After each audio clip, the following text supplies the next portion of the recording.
Well,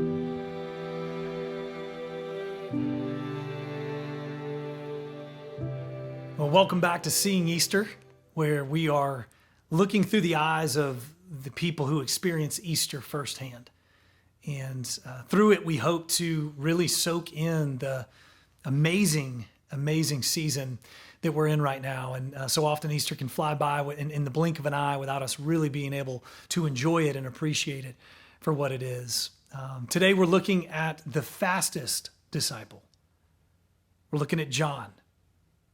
Now, you may wonder, how do we know he was the fastest? We really don't know that he was the fastest, but we do know that he was fast. Because in his account of the resurrection story, the disciples get report that the tomb was empty, and Mary Magdalene comes back, reports to them, hey, they've taken him. We don't know where they've put him. And in verse 3, in chapter 20, verse 3, it says, so Peter and the other disciple was John. It says, so Peter and John started for the tomb. Both were running, but the other disciple outran Peter and reached the tomb first. Maybe he wasn't that fast. Maybe he just had better endurance. Maybe it was a long way to the tomb. I don't know. But John was the fastest disciple. He not only was the fastest disciple, he also was the closest. He was the closest to Jesus. Throughout his gospel, he refers to himself in this way that seems a little bit prideful, but I don't think it was prideful. I think it was actually just an accurate representation of the way Jesus felt about him. He would describe himself not as John when he wrote his account, but he described himself, you may know this, he described himself as the disciple whom Jesus loved. The disciple whom Jesus loved. He didn't say the disciple whom Jesus loved more than the rest.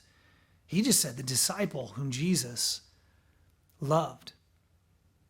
We actually see this closeness play out at a couple different moments. During the Last Supper, we know that John was seated next to Jesus. In the account of the Last Supper, Peter actually asks him, Jesus says, hey, someone's going to betray me. And Peter asks him a question about it.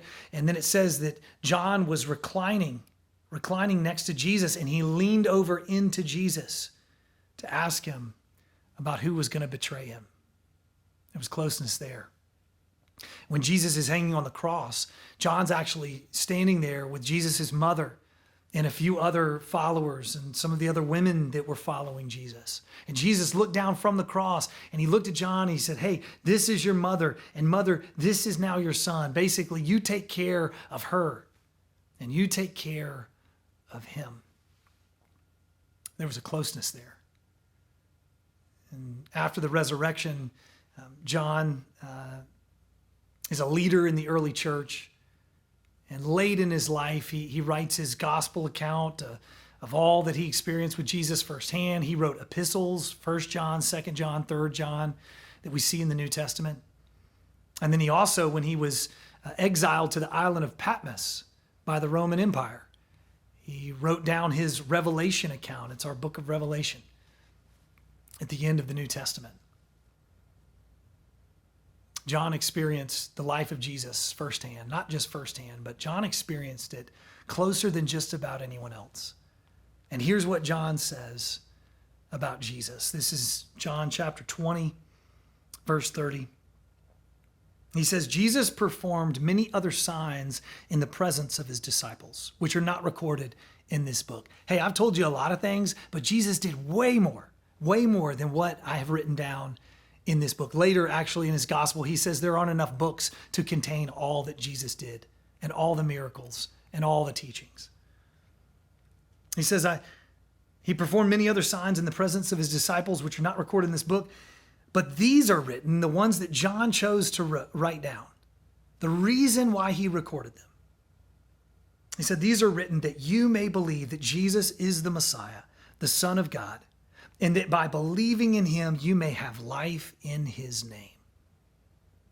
So the person that was closest to Jesus, the disciple whom Jesus loved, was convinced that he was the Messiah.